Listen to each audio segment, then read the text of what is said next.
Hello, everybody. Welcome to Quantum Witch Cafe. And tonight you're in for a treat. We have Coby Michael from Poisoner's Apothecary, who also wrote this wonderful book, The Poison Path Herbal. And it's not what you think. I think that a lot of people, like if you're a witch or you associate with anything witchy, you probably know that it's not all about just poisoning people. Make sure you go over to my Instagram and follow Coby and leave your emoji because I have an extra copy that I'll be giving away Monday. All right, so we'll get right to it. So can you tell us a little bit about yourself and kind of like how you got started on this path? Yeah, definitely. So I consider myself an entheogenic herbalist. So I specialize specifically in plants that are altering the consciousness, changing consciousness, expanding consciousness, all types of different, sort of perspectives in that. I got started with it probably about 8 years ago now, working with poisonous plants and ethnobotanical herbs in particular. So it's been about 8 years, and I don't know what ever initially attracted me to them. It was just kind of this sort of draw that I had to certain plants that had this really interesting body of folklore associated with them. That's very cool. So were you into, I guess, like, I hate saying the word witchcraft because some people just get like a weird connotation, but were you into herbal magic before? Any other sort of divination or witchy things or sorcerer things? Yeah, totally. So I've been a practicing witch and an armchair occultist for going on 20 years now. So I'm 33, so that means that I started when I was around 12, 13. That was when I got one of my first little books, and then just went crazy on the internet, scoured that as much as I could, and yeah. That's awesome. That's how it starts, right? Like I feel like every witch just kind of has this draw to like plants. Like some of us are like little and throwing like making potions out of random leaves in the backyard. Like that was my situation. I was just getting, I guess I didn't even know what it was now, but like I remember like mixing it in my little, like my grandpa had this planter and it was like in the family, but he had it outside because he didn't care about it. But I still have it to this day because I joke it's my first cauldron because I would put like rose petals and make teas and potions and obviously once we start being able to read, we learn more about what we want to do. Did you have any early experiences, before you were 12, like as a child, that kind of made you realize there was more to the world than what they were telling us maybe in school or on mainstream like media? I always liked to make different concoctions and potions when I was growing up. Like my mom and my grandma tell me about all of the different potions that they would let me make at the stove, and then it was really kind of this innocent thing, but it was a theme that I sort of kept coming back to, was this botanical magic and potion making specifically, that eventually was sort of my gateway into more like legitimate witchcraft practices and things like that. And I don't think it was so much necessarily like a spiritual experience or visionary experience or anything as that, as much as growing up in kind of a conservative Christian household and being exposed to various different churches and their teachings and things like that, and just that kind of headbutting with like what my core truth was. It just didn't fit right, and that caused me to really question things. And I've always been very inquisitive and skeptical and interested in the scientific aspect of things as well too. So it was just kind of that rebellious need to question, in the face of that. Everything. Yeah. So that's awesome. You definitely get into a lot of the science in the book and how different things interact. And I remember I think the first thing I ordered from you, actually the first thing I ordered from you was this little one of the resin rings with the labradorite, because labradorite is like my favorite. I think that was the first thing. And then I think I ordered there was some sort of blend, and it had blue lotus and a bunch of other things in it. It was a while ago. And then I ordered the Amanita tincture. Yeah. And that was like the love of my life. I had a bad experience with an Amanita I probably shouldn't have been messing with before. And I don't know if I actually almost died or if it was showing me what would happen, because it was like a weird time in my life, like, so I don't know if it was teaching. Either way, it taught me, because so when I took yours, I was like, okay, he knows what he's doing. He's not just some me trying to figure it out on my own, because it's very dangerous. Like because those mushrooms can kill you super fast. So you go into that in the book. You differentiate between the different types of amanitas and the different plants. You do have what I thought was interesting, though, why I was saying this is, on the bottle you put, don't avoid carbonated beverages before you take it. And that plays into a lot of the chemistry, right? The way the plant interacts with our body system. Mm-hmm. Yep. And you do go into that in the book, but what is the carbonation? How does that interact in a not so good way? Yeah, it's pretty interesting. So it sounds kind of like an urban legend, not to drink carbonated beverages when you've taken mushrooms. And that has to do more so with actually ingesting the mushrooms or taking a tincture, an oral extraction, something like that. And what happens is the decarboxylation process that the mushroom goes through when it's dried and extracted is reversed by the addition of these extra CO2 molecules from the carbonation, converts the muscimol back into the ibotenic acid, which is what gives you a lot of the uncomfortable side effects, the nausea, the negative experiences. That's interesting. You took me all the way back to organic chemistry for a second, because I took organic OChem 1. I didn't do the second one yet. But yeah, it sounds exactly like we were learning about how things interact. So I think it's very intelligent that you know that, and that you even put it in the book. So knowing all this, what made you finally sit down and write a book? Is it something you've been kind of like working on, or is it you were just like, people keep asking me things, I need to write a book? What made you finally write it? It was weird how it all really came about. I mean, looking back now, I think there was always a book inside of me. I've always been a writer ever since I was a kid. Usually like fiction or poetry type things, but I've also been a very avid note taker, and that's been like one of my obsessions. Even now, just filling notebooks with research when I read things. So I had gone about, I think, 6-7 years of just reading about different poisonous plants and herbs traditionally associated with witchcraft, and that branched off into the ceremonial herbs of other cultures, and just kind of compiling all of these notes that were of interest to me. So I wound up gathering kind of all of this content and all of this material, and it was when I had started blogging for Patheos Pagan a few years back that I really started to get comfortable with the idea of like writing publicly and sharing my ideas with other people, and really kind of getting an idea that this was something that other people really wanted to know about and learn about. So I really started to kind of tailor my blog more towards the poison path. And then it was at that point that I really started to put together what would then be the basis for the book. Very cool. And you did a great job. I can't stop like talking about it, because people are afraid to write about this stuff because they only see, like the scary part of the shadow. They don't realize that even these herbs, like everything in existence has a shadow side, right? That's not bad. Like, I feel like your shadow side can be like the sexiest part of you, or that deep intellectual side of you. So people just, have a misconception when they see like poison path herbal. They're thinking that, like, and I know you wrote in one of your posts, you're like, this isn't going to teach you how to poison your lover, But I always joke with my husband, I just like have one of your business cards on the fridge because I think it's funny, because he's like, wait, what is this? I'm like, nothing. So it's kind of fun to have around the muggles, I guess. But if somebody didn't know what the poison path is, this is covered in part 1 of the book. So if you have the book, you're going to get a lot more of this in depth, but just break down what the poison path is, or baneful magic.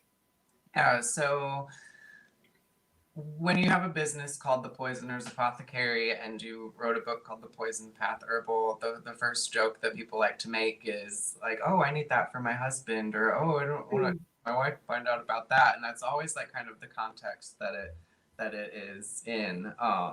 And I threw myself off by interjecting that little point and then lost my train of thought. It's fine.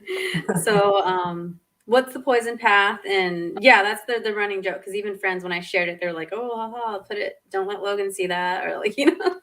Yeah, and that's why I kind of use that as sort of a buzzword to sort of educate people and show people that poisonous doesn't ultimately mean death, and that there's a lot of baggage kind of wrapped up in the modern concept of poison and what's toxic and what's medicinal. And when we really kind of look at these plants individually, we find that they have a lot to offer, not only as physical medicines, used in pharmaceutical medication and things like that, but also,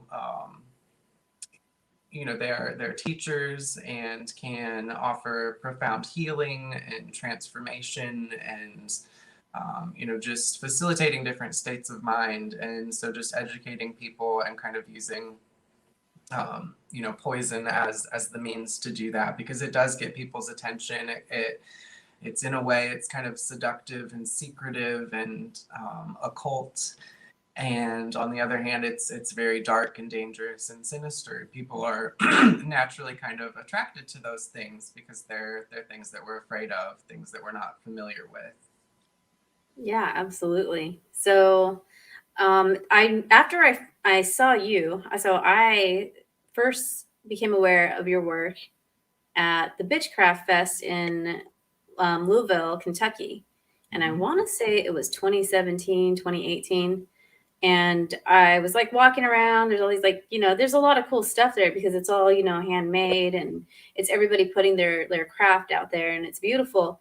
But I got to yours and I got this Edgar Allan Poe vibe right away, but not in a bad way. Like I love Edgar Allan Poe. I was reading them probably way too young, so that's why I'm weird. But it's a very it's like an intellectual, mysterious energy, and that's kind of I'm like I always like tap into people's energy and I get like these visuals or thoughts. But I remember looking at your stuff, I was like, this is so cool, but like I wouldn't know how to use it. So yeah, I just remember looking at everything and I was like, this is very, like, you're right, it's alluring because it's dangerous, but they're also so beautiful because you had these beautiful like resin, you had these bottles with like the plant inside of it or the blue flowers, and it was just like a little crystal that went on top of the jar, and you had all these pretty like amulets, but when you look closer there's like a toad skin or a bone, and it's just like that dance of like the light and shadow. I just love it. But yeah, ever since then I've been following your Instagram because I was like, I kind of, everybody wants to learn more about this, whether they say it or not. And I just think that the work you're doing is great. And then I realized there was more people that do it too. Not as good as you, I will say. There's a lot of other shops. Yours is my favorite still, but there is people that make put like a confections. Like I bought some truffles, and I cannot think of the page. It's a great page too. But they make all these truffles, and I got a belladonna one, and did this like meditation, like a bath meditation, and it was like so beautiful. But like I fasted the whole day too, so it's just enough. Like I didn't get poisoned or anything, just like when taking the Amanita tincture, I would take it for dream work and even meditation, and it just kind of just amplifies like the spirits around you. And what people don't think about is the spirits, like the plants have their own spirit, right? Yeah. So does each plant have its own spirit, or do all like all the mugworts have the same spirit, just kind of everywhere? Or does each individual plant have its own spirit in your experience? Yeah, in my personal experience, I do think that there is kind of an overarching sort of consciousness, a group consciousness for a specific group of plants. So there is the overarching consciousness of Atropa belladonna that has all of the characteristics that belladonna, deadly nightshade has, and then there's the more individualized consciousness, which we get from a more one-on-one interaction with a specific plant or a specific plant medicine. And that's got more to do with the individual using it and kind of the interplay of the energies that are sort of reflecting back different aspects, and that's where you get some different variations. So plant spirits are very, very open to interpretation, and often present themselves in all sorts of different forms. Yes, definitely. And even the ones you cover a lot of different planetary associations too. So we have the three main players, right? Saturn, Venus, and Mercury. And they all have a different role. So the Saturnian herbs, what are their, can you just run through the three and briefly describe kind of like the attributes that they would bring to somebody's life or their practice? Yeah, definitely. So Saturn, Mercury, and Venus are kind of the three main categories of poisonous plants or witching herbs.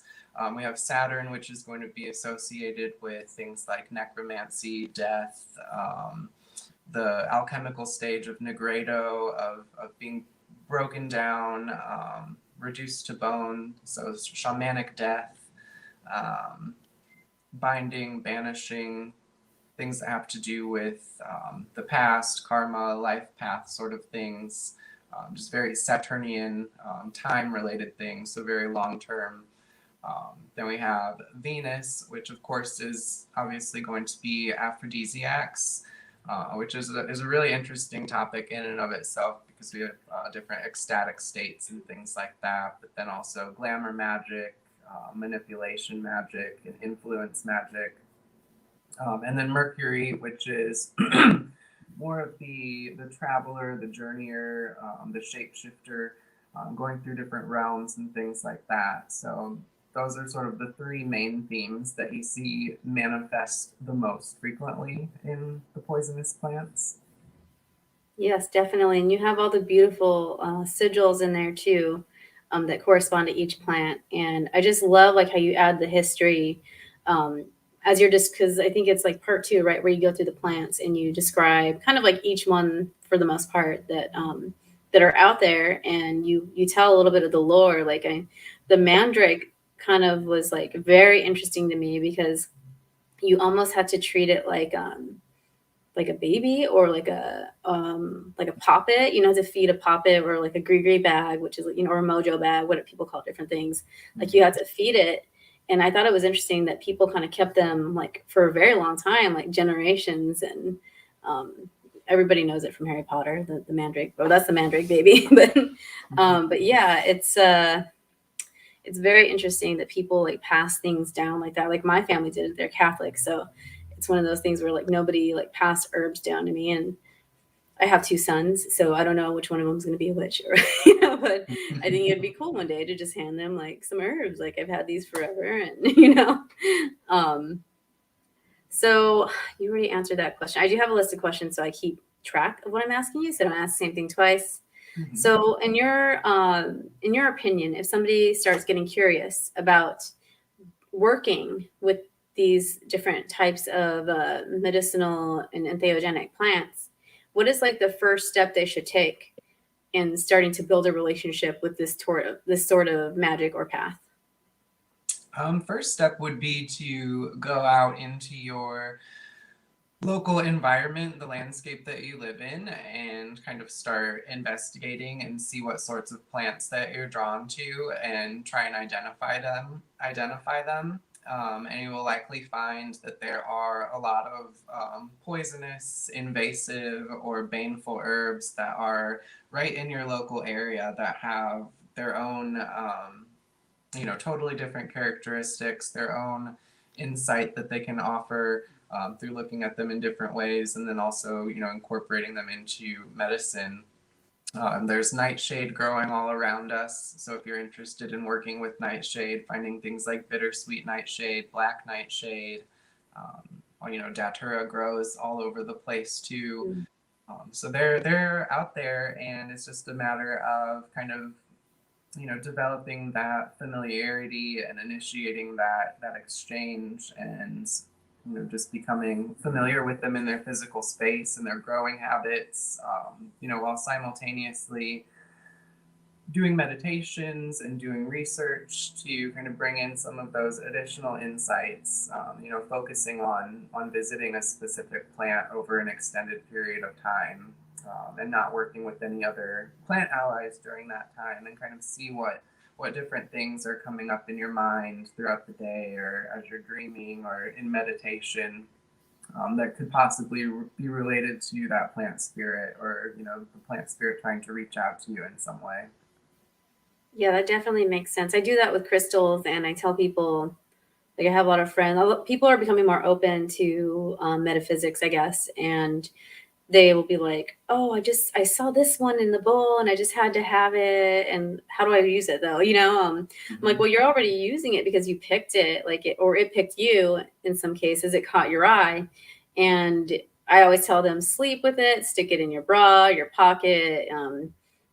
Some people aren't brave enough to wear medicine bags, so I'm like, stick it in a bag anywhere, anywhere where it's going to be close to you, preferably with like skin contact. But obviously, we can't do that with some of the herbs. You can't walk around with like a amanita cap stuff in your bra. But but yeah, so I like that because I tell people that all the time. And we were talking a little bit before, and I said, well, I was collecting all these herbs. I don't even know why. Like, since I was in Alaska, and even like out and about in Alaska, there'd be something. I'm like, oh, I want to keep it. And then I go read about it. My husband's always like, you're always coming home with like some weird rock or plant and reading about it. I'm like, yeah, well, I don't know. I like them. But yeah, it's interesting how they'll call to you and you won't even know why, because there's sometimes like it's the medicine we need. But on the flip side, there's certain aversions that kind of people have that they need too, right? One example is bones. Like, I took an anatomy class. I didn't have a problem with dissecting a human, but when I come in contact with like I don't use bones in magic. And one of my mentors is like, well, because you need to use bones. I'm like, but there's something about like, I'm comfortable with death. I've had a lot of death in my life, but I'm not comfortable working with death, if that makes any sense. Mm-hmm. But people will say, well, that's because you need to explore it more. So we need to pay attention to what our aversions are, but also what we're attracted to in the herbal world and probably the world around us all the time. So I do think that's interesting that you said go outside and kind of like walk around and see what plants you feel like that catch your eye or that you feel like drawn to. Mm-hmm.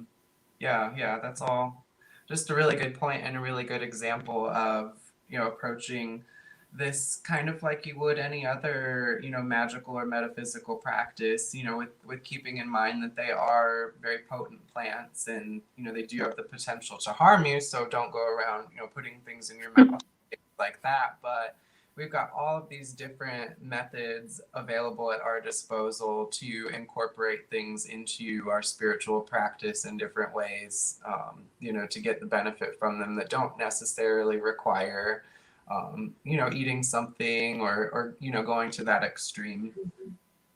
Yeah, definitely. That kind of leads into my next question.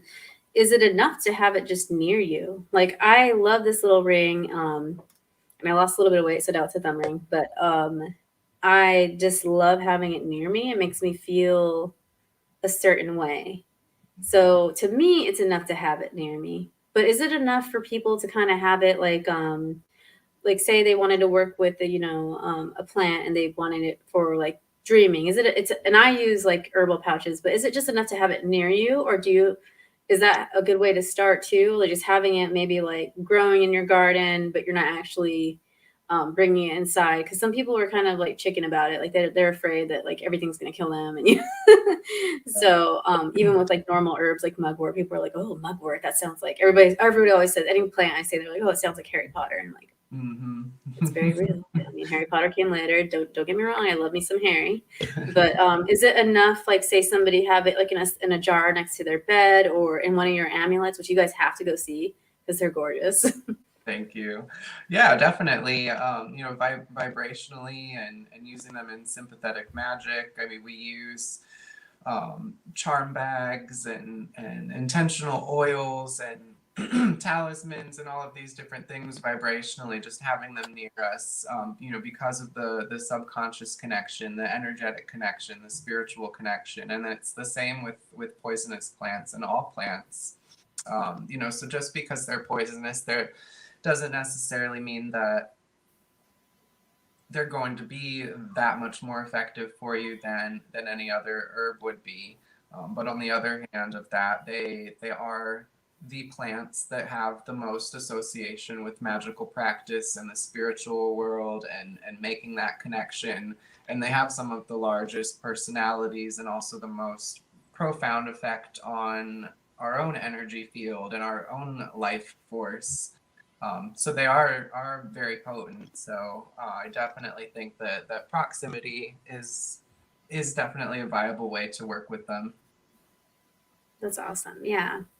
And definitely, guys, I can't say it enough. Look at his shop, because there's so many beautiful things. You turn them into these beautiful like vials. You put them in resin. You make pendulums out of them. Like, I feel like you offer like a way for everybody to experience them without like putting it on their skin or ingesting it. You're very specific about, the ways to use it. I feel like you're not like, you don't just put it on there. You educate people as well, is what I'm trying to say. I did take one of your Wytch's flying ointment classes, I think last year. It was before I redid it. And I loved it because, again, you gave history, you gave lore, you went into a little science, and then you basically said, like, this is the ingredients. You went over each ingredient and how to make it. I'm still going to end up just buying some from you because I'm like, I'm afraid it's, supporting the business and then also getting the benefit of using it. But yeah, I love it. You have different herbs you can burn or smoke. You have different teas. The one that I want to get for a protection bag, but you have the hex charm. I don't know if that's what it's called. I've seen it. And you said that it could be used, people can use it to project that sort of baneful magic, but it could also use to protect. And this brings, the question of intention. So say somebody buys one of those, what your intention is when you're physically taking it out, is that what causes the herb to either, or the magic in the bag to either be, I guess, more protective versus hexing? Yeah, so the intention is going to kind of activate it, but it's kind of that same idea of like a vaccine containing the virus, or the cure for something is actually some type of a toxic substance that's working in a certain way that's facilitating a cure. So it's kind of the same way as that, thinking as that, in that a lot of the baneful herbs that are used for projecting harm also have a very defensive and protective element to them as well, and vice versa. So for example, like bittersweet nightshade, which is a vining wild nightshade that grows pretty commonly, that one typically would be used for protective workings, to protect the home, to protect children, to protect animals. But it also has that Saturnian kind of a nature to it. So we can kind of translate that into more now binding magic, constricting magic, entropy, and things like that. So it's an interesting kind of two-way street with that. Right. Definitely. I definitely wanted to get one of those because my husband leaves a lot. He's military, and I wanted to get one and put it outside my door. But I was like, what if I'm thinking like a shitty thought when I open it, or what if I'm in a mood when I start working with it and I like curse or hex myself? I know, like, I'm a witch, like I know that's not how it works, but it's always these funny things where you're stepping into the unknown. I work with. I didn't realize I had some of the ones in your book, some of the herbs in your book, but it's just funny how like our mind goes like one way or the other. Another reason I was thinking about ordering one was because one of my husband's soldiers kind of like got discharged from the army, and it wasn't honorable. And she was from Haiti, and she practiced some sort of Haitian magic. And they're cleaning out the barracks room, and they find a creepy doll. Uh-oh. And they're like, "Can your wife come here?" And I'm like, "No, because I don't know that kind of magic. And if I touch it, it might be," because people do program different things. So like, the first person that kind of like messes with this, it the energy transfers to. Obviously, if I went in there, I'd come with a shovel or something. But they're like, "What do we do with it?" I'm like, "I can't help you there. I don't mess with poppets. I don't mess with Haitian magic. I don't know about it." So I'm secretly trying to find somebody to help them out with that, because I feel like that's more than I can take on. I think the weirdest thing I've done is helped a demon situation, but demons are familiar for some reason. So, but yeah, those poppets are tricky, right? Like they're very like magically alive, because that's what people created them to be. And if somebody's mad and they leave one behind, like just leave it. It can live there now. That's its room now. Because I guess they tried to move people in there, and those guys were like getting bad dreams and just like intimidating stuff, Yeah. about like a very old living current that a lot of people still believe in very, very much, and were brought up and raised believing it. And that would definitely be intimidating. Yeah, it's just interesting. Maybe it's just it could be nothing she could be doing to scare people, but I'm not trying to mess with it because I don't understand that. I've never made a living like a living poppet, or I think the most I did in high school, my first spell book was on hoodoo and voodoo. So I did make a Griggy bag at one time, but it was not to harm anybody. It was just kind of like a confidence one. But I did feed it honey. So I guess I have made one, and then when I was done with it, I laid it to rest and all this weird stuff that witches do. So digging a hole. It's got a tiny headstone now. But yeah, it was. I was like, I don't know, guys. I'm not gonna mess with that because I don't understand it, and I don't know what it's programmed to do. And I think I'm badass, and like nothing's gonna affect me. But what if it's just some spirit that's just very powerful, So you can protect with the same things you could do to hex. And like you said, that's with anything. That's even food, right? We eat too much of a certain kind of food, it makes us sick. But if we eat just enough, then it's not going to do anything. And even with vitamins, people get vitamin poisoning. I'm like, dang, Betty, how much were you taking? But yeah, you can get vitamin poisoning. They're supposed to help. But the same comes with like magical herbs. Let me see. Okay, so herbs for journey work. The visions induced by some of these herbs, when you use them, if you kind of went through a part in the book where you talked about basically if people are doing it for recreation, just to like get messed up and hallucinate, they tend to have the more terrifying experiences. But it could also happen to people doing journey work, right? If they're working, doing like shadow work or that sort of thing. So we view some of these spirits as evil and mean and ugly and whatever people want to call it. But to me, I think they're misunderstood because I think they're the greatest teachers. So like Kali, like Kali, people associate like this, there's always that scary picture of her. But when you get to know that goddess in a more neutral form where she's not trying to like war, or if you approach her in the right way, you're going to see a very beautiful side to it, just like the whole story about Persephone. Like she's both. And I'd like to think that, that side of the story, once she gets down there, isn't all like hell and demons like people want to say like the underworld is. It's really not. I don't think it's like that. So when people do for journey work, a lot of people do like ayahuasca, and that tends to produce a lot of scary experiences. But it is all, again, back to the tension and setting. If people are doing it to get like just high, then they're more likely to have like the adverse effects because they're not ritually prepared. How do you suggest somebody prepare for a ritual journey or meditation, working with some of the more entheogenic herbs?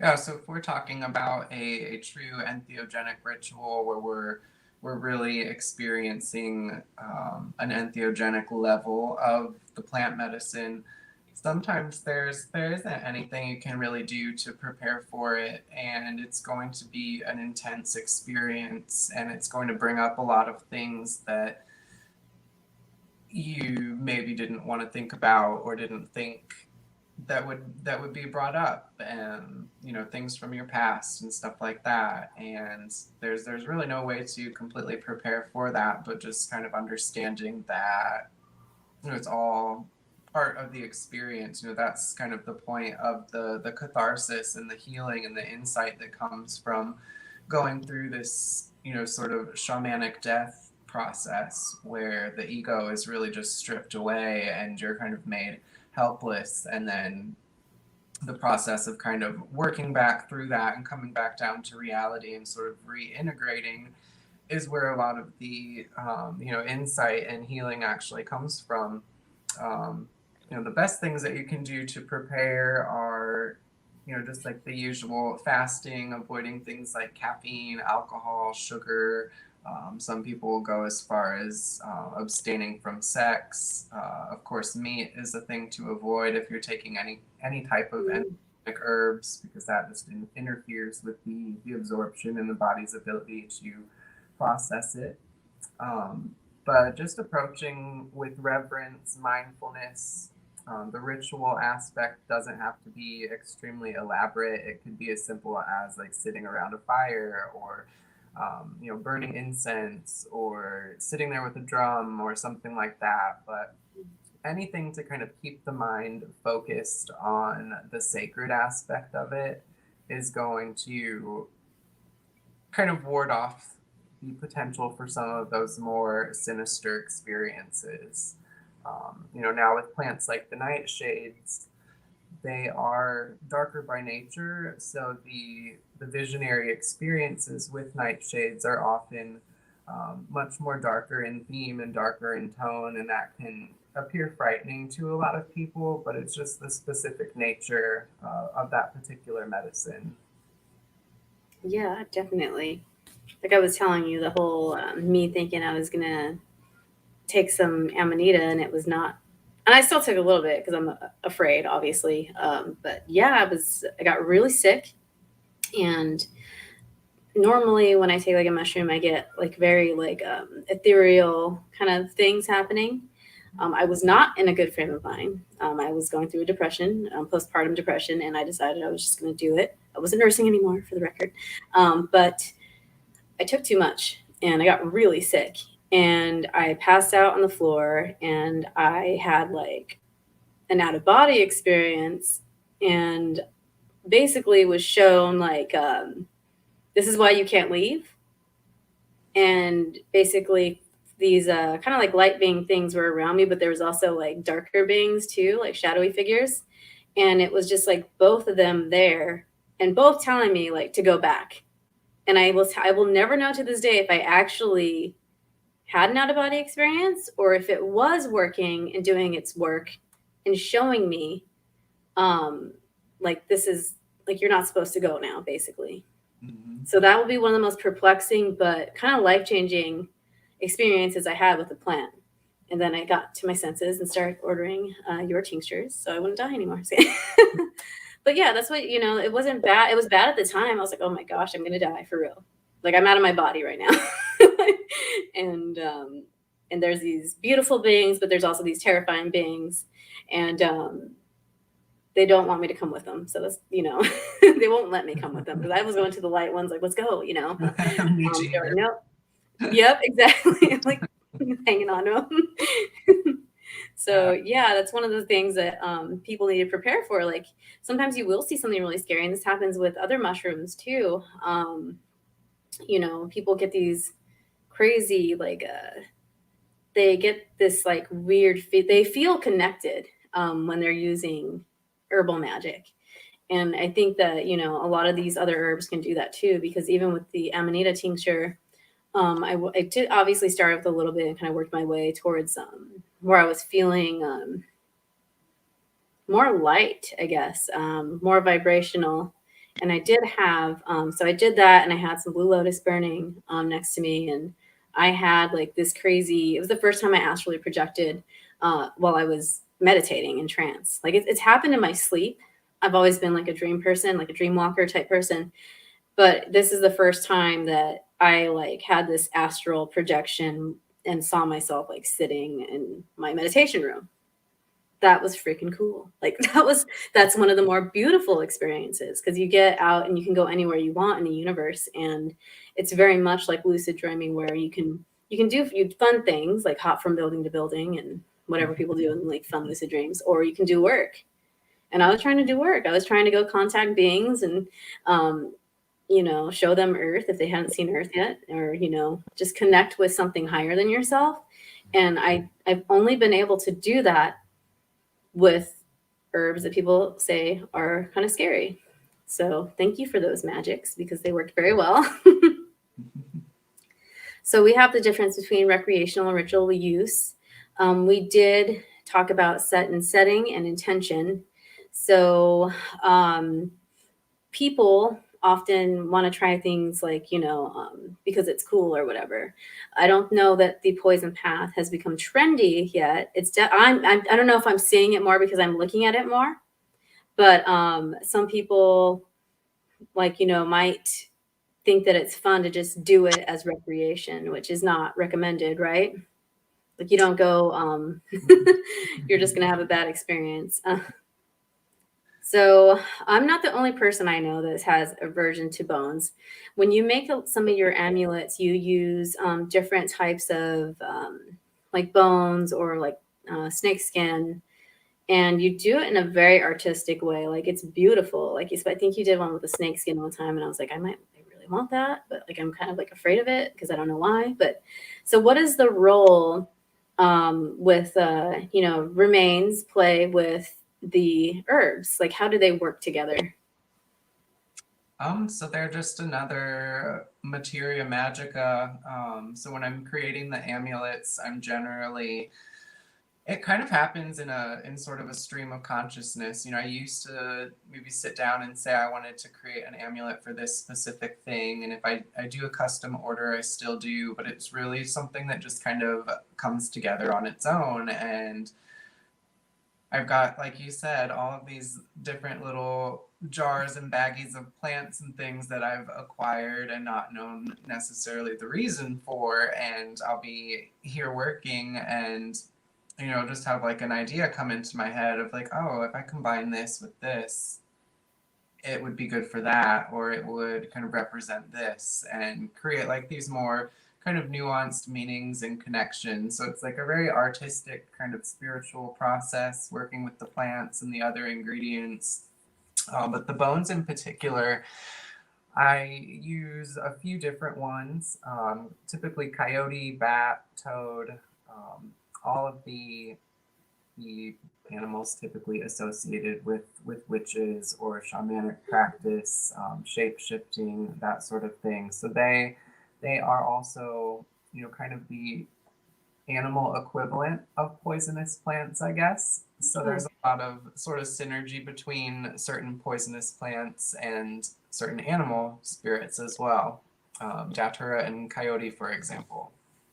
Tricksters, right? Mm-hmm. I love it. I love it. I didn't know that. So I didn't know that till I read your book, and you talked about like the trickster kind of coming into play. But yeah, I didn't realize that you had. I saw the coyote one, but I didn't make. Obviously, I didn't make the association until now, because I think that I saw it when you made it. It was a while ago, right? And I was like, this is interesting. I wondered about your process of creating such beautiful things. Even your oils. You made one recently that looked like it looked like blood floating inside, almost like a lava lamp. What was that one? How did you come up with that one? I'm just here all the time. I'm just concocting, like crafting and creating things, and so a lot of ideas just sort of come to me when I'm working on something else. So with that one, that's the Lilith oil, and the baneful herbs in that one are poppy and hellebore, and it's more of a vibrational amount of those. It's not used to be entheogenic or anything like that. Also cassia and ylang ylang and probably something else, but the red that you're seeing is a dragon's blood tincture or alcohol extract. So it kind of sits on top of the oil, and then you can shake it up, and it looks like little drops of blood in there. It's very cool, because I didn't. You said you switched to the lighter bottles, and I've only seen the dark ones, so I think that'll be a great, like, because people like to see. You're right. I think you put in the post that they're too beautiful to like cover with the bottles now, because they really are. That's really cool. I liked that one. I was like, that's really pretty. You also work with energy streams like Lucifer and Lilith that most people kind of associate like as evil. I don't think that they're evil. But what are the major misconceptions with Lucifer actually that people have, and what is his side that is beneficial to people? So the main misconception is just kind of the idea of Satan or the adversary of humanity. Identifying Lucifer, the light bringer, or the folkloric devil with this, Old Testament sort of enemy of all mankind, essentially. Where with Lucifer is looking more at the angelic aspect and the story of the fall and what that kind of symbolizes, and sort of a recurring Promethean theme of knowledge and magic and power being taken from the gods by a certain entity and delivered to mankind. And that being a punishable offense. So that would be an example of like the Luciferian current. It's very rebellious, rebellious in the face of the establishment that wants to keep knowledge hidden from people, because it's that firsthand knowledge, that firsthand experience, that connection to the divine that makes it unnecessary for us to go to these gatekeeper type people. Yes, definitely. And it's similar with Lilith too. People want to say, I'm just bringing this up because people might be watching that aren't familiar with any of this. I read a lot about different goddesses, and I've been drawn to the darker goddesses because they're very interesting, and the gods. I did get chills when I was reading your book because I was reading about fly agaric in there, and you said that it was said, in lore that Odin fed it to his ravens. It's super weird. I know every witch loves ravens, but I had this crazy Odin dream, and I take dreams seriously because I am a witch. I take the dream seriously. So I had this crazy experience with Odin and his ravens, and that's kind of like around the time where I started messing with with the Amanita, and then found your fly agaric. So when I was reading that, I was just like it's super weird how and this was all just kind of within the past year or so. So that that gave me chills because it's called. I've always been fascinated with with Odin and that that pantheon and that particular mushroom like as far as I can remember. But I was like, oh, you're not allowed to do it because you're not Norse, or you're not allowed to read about it because of that. So yeah, that definitely was a synchronicity in the book that it kind of explained a lot. So a lot of the Venus herbs are kind of aligned with goddesses like Inanna, Hecate, and Persephone.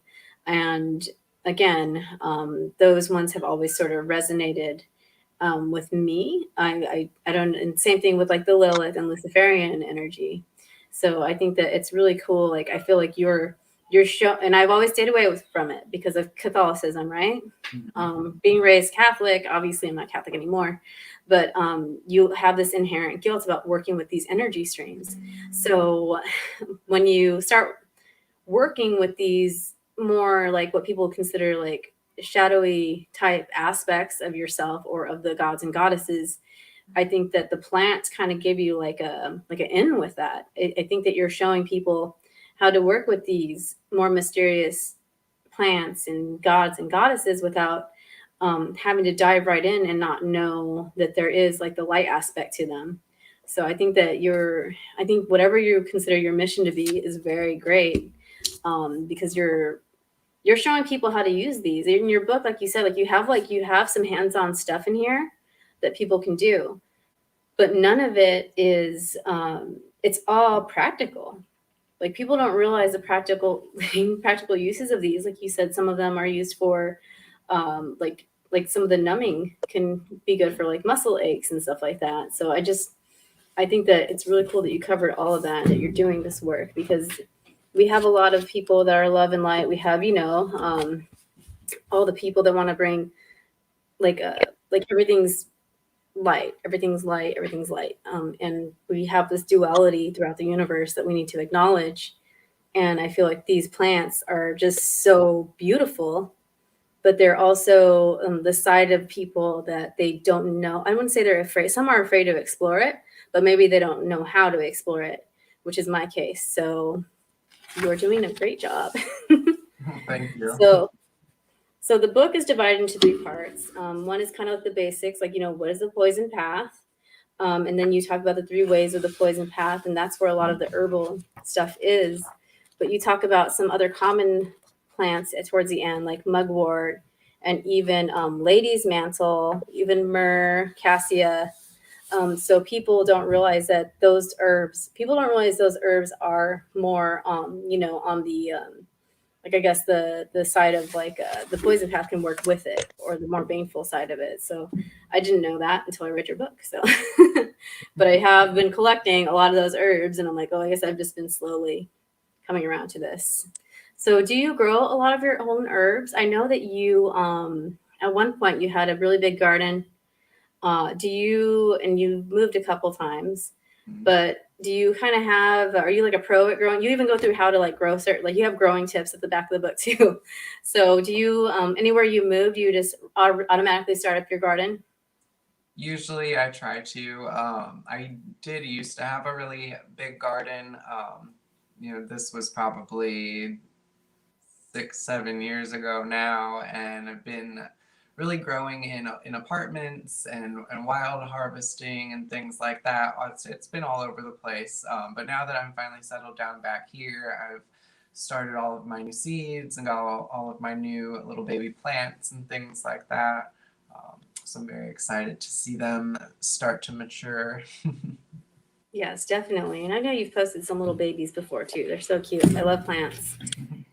It's like therapy for people. Like, I swear, like anytime my husband left for like 2 months and he came back, he's like, why is there so many plants? I'm like, I had to fill your space. I needed something, like something about any plant. But yeah. So what is the ideal witch's garden like for somebody following the poison path? Like, what is your dream garden? Like, give me like your top 6. Oh gosh. You want them all, of course. Yeah. Well, belladonna would have to be there. I'm also, belladonna, henbane, and datura. Those would probably be my 3 go-to nightshades. I would definitely have some hellebore because they're just beautiful. They come in all different hybrid varieties and on all sorts of different colors on the flowers, and they're just really otherworldly looking. Like they almost don't even look like plants. Those monkshood is one of my favorites as well, and there's quite a few different varieties of that, different colors, and even a vining variety. So those are pretty. And then I would also have like probably some carnivorous plants, or like some weird like carry-on flowers that they give off like the weird rotting smell. Yeah. I've read about those before. I want to see one in person. I know it's weird, but I want to. They had one. I mean, they're hard to grow, like outside of their the big ones that like that get huge that actually smell like death. Have you seen one in person? I think I've seen one in person, but it wasn't in bloom when I was there. Oh, okay. It was a baby, or it was just chilling. Yeah. So some people have kind of like patron goddesses or gods, or like they form a special bond with like one, god, goddess, crystal, whatever. Do you have a plant that is kind of like your best friend plant, or like your plant that you work with the most, that has changed you the most or shown you the most? Yeah, mine would be belladonna or deadly nightshade.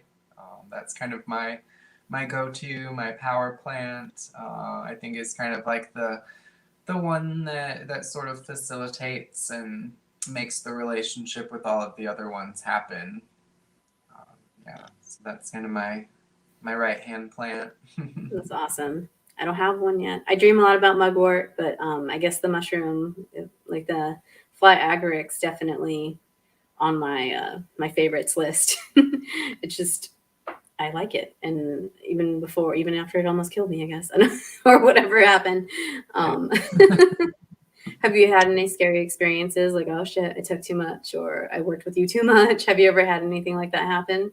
Yeah, there was one time when I was experimenting, and I'd actually made some belladonna and henbane into a tea which is not typically the way to go about working with those specific types of plants, but that's what I did, and wound up taking too much, and it was a very scary and unsettling and unnerving experience on a number of different levels. Seeing shadow figures and demonic faces and talking to people that weren't there and thinking people were there that weren't, and just all very, very strange, very spooky things. Yeah, you wrote one part in the book where it said a lot of people don't realize that they're kind of under the influence until they're coming out of it and they don't remember what happened. So that's definitely an interesting aspect, but that can happen with vodka too, guys. So except for vodka, probably, it's not the same comparison, but I mean, that's, I bet some people kind of wish they remembered more though, after you spend that much time with the plant, or with it's working on you. It's testing your system. It's testing your soul, your spirit, your consciousness. So I feel like everybody, I guess some people might not be able to write, but definitely always have a journal for journey work and for plant experiences. And you said you like to write things down, which I can kind of resonate with. I can't read a book without taking notes. Mm-hmm. Like I don't read like Nicholas Sparks or books. You know what I mean? Like I don't read fiction. For leisure, right? Yeah, and it's always having to teach me something. People are like, you just need to you need to dumb it down. You need to dumb it down. I'm like, I don't think I'm here to dumb it down. So yeah. So you might know, my channel is I'm fascinated with anything fringe, anything paranormal, anything metaphysical. But I have kind of had that whole UFO experience when I was little that kind of like, I think it opened me to everything else more. Like my grandma passed on her mediumship gifts, and I remember sneaking around the corner and she'd be doing like card readings for people, but with like a deck of playing cards. So obviously those two things came to me, but after seeing those lights in the sky, I had some crazy interdimensional being, what might be a hologram. I'm still trying to figure it out. And I'm barely hearing other people talk about it, maybe because some of the stigma's falling. So where do you stand so I was telling you, I'm going to ask you about UFOs. Where do you stand with the whole UFO situation? Like, do you think they're there? Do you think we're being visited? Do you think they're off world? Do you think they're from another dimension? Have you ever seen one? All the stuff. I have never seen one. I've never had any kind of experience or encounter. I've always been fascinated with outer space and astronomy and life on other planets, but it's also all kind of scared me too. So it's never anything I've really tried to like reach out to. But I think that, I think it's very naive to think that we're, like the only forms of life in the universe. But when it comes to UFOs and extraterrestrials, I almost feel like there's more of an interdimensional kind of an element there than actual, beings driving from light years away in a ship to kind of get here. I think there's a little bit more to it than that. Yeah, definitely. And that's becoming more and more people is the consensus. And I have like a little joke where I'm like, oh, it's good people are catching up, because I feel like the witches and sorcerers of the world kind of like knew that already. And just now people are like, I'm beginning to wonder if they came from another dimension or physics we don't understand outside of our Newtonian physics. And I'm just like, who would have thought? Weird, huh? Weird how life happens. Have you had any experiences with strange beings that were not human or maybe from another realm? Beyond nature spirits and familiar spirits and just some kind of like darker entities or presences that I've encountered. Nothing really super, physical, like a visitation or anything like that. No. Interesting. Do you have a familiar right now? I know this is actually a random question. I didn't plan on asking you this, but do you have an animal familiar? No, I don't have an animal familiar. No. Can plants be your familiar? Absolutely. I have many. Because think about like how some of them grow invasively, right? They're wandering through and they are connected to the earth, and there's like their roots are under there with all the other roots. And to me, it's like, it's almost like natural form of entanglement between like the plant systems. We've seen how certain trees talk to each other through their root systems. So I think that's cool, because I was thinking, I was like, I've never seen him post a cat or anything, or a dog or hamster. But that's awesome.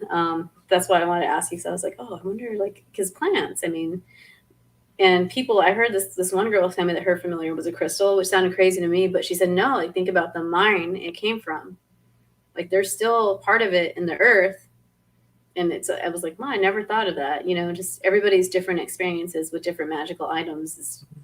I could talk to people forever about it.